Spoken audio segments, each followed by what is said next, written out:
Даша, сегодня Техноминут нам расскажет о истории самого шикарного советского автомобиля ГАЗ-13 «Чайка». Смотрим и слушаем.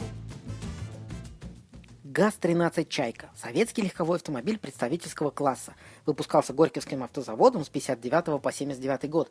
Предшественником новой модели был ЗИМ-12, семиместный лимузин, который производился в Горьком с 49 по 60 год малыми сериями.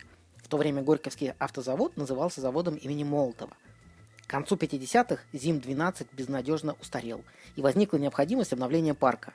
Так появился новый представительский автомобиль ГАЗ-13, радикально отличавшийся от предшественника формой кузова, более современными обводами и неплохими техническими характеристиками. По сути, модель разрабатывалась с чистого листа, так как требовалось создать принципиально новую машину, отвечающую самым строгим требованиям автомобилей, обслуживающих высшие властные структуры СССР, представителей партийной номенклатуры и крупных чиновников.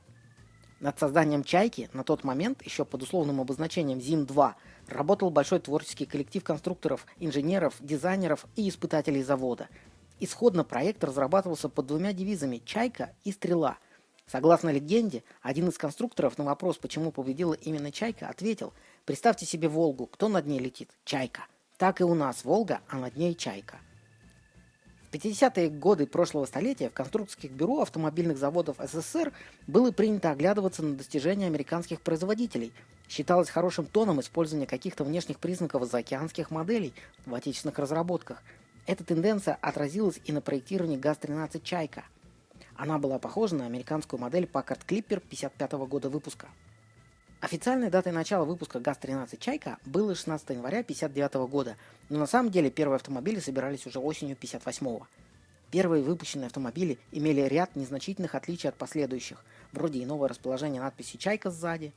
Что же касается кузова, то советские инженеры также не отстали здесь от мировых тенденций, использовав новую отдельную раму, к которой кузов крепился через виброизолирующие прокладки из резины в 16 точках. Кроме того, на «Чайке» впервые в СССР применили электростеклоподъемник, гидроусилитель руля, радиоприемник с функцией автопоиска и антенной с электроприводом. Многие из этих конструктивных элементов потом использовались при создании автомобиля среднего класса ГАЗ-24 «Волга». Коробка передач «Чайки» также была уникальной. Ее создали на базе коробки от ГАЗ-21 «Волги», сделав автоматической. Водитель ГАЗ-13 переключал скорости при помощи кнопок, что для советских водителей было вершиной достижения технической мысли. Кнопок было всего 4. Они соответствовали 4 режимам движения: N-нейтраль, D-движение, T-тихий ход, только первая передача, ZH – задний ход. Кнопочный селектор был размещен на панельной доске слева. Машина разгонялась до 100 км в час за 20 секунд. Максимальная скорость ее была 160 км в час. В следующие несколько лет «Чайки» многократно экспонировались на автомобильных и промышленных выставках за рубежом, в том числе в городах Брно, Будапешт, Женева, Нью-Йорк, Лейпциг и Мехико.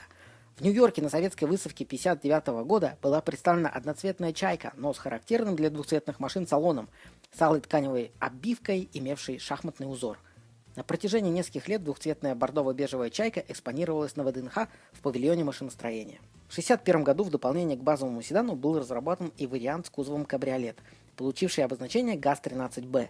У него имелся складной тент с электрогидравлическим приводом, рамки стекол дверей отсутствовали, вместо них на самых боковых стеклах были легкие металлические окантовки, убиравшиеся вместе с ними. В сложном состоянии тент укладывался в ниши по бокам от заднего сиденья, поэтому на нем помещалось только 2 человека, а общее число посадочных мест снизилось до 6. Кроме того, с того же года в производственной программе значился и вариант с кузовом лимузин, имевший перегородку в салоне ГАЗ-13А. Выпущено таких автомобилей было немного, а в настоящее время известно лишь около 10 сохранившихся кабриолетов и всего 1 лимузин.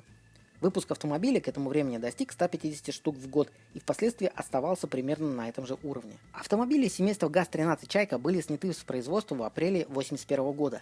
Всего было изготовлено 3189 автомобилей этой модели.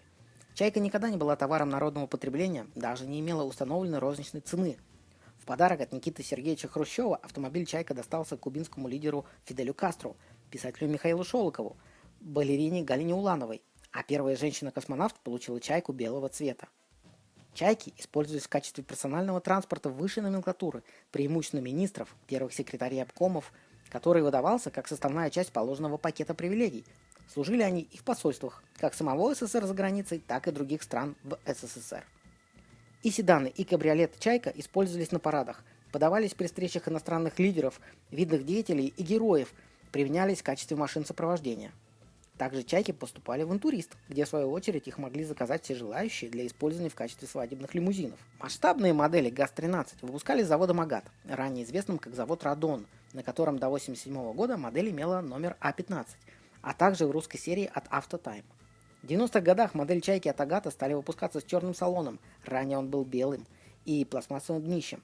Качество литья стало ухудшаться. В 2007 году на «Чайке» вернули металлические днища, окрашенные в черный цвет. Модели «Агата» и «Тантала» внешне различаются формой и цветом колпаков на колесах. Агатовская модель имела целиком металлизированные колпаки.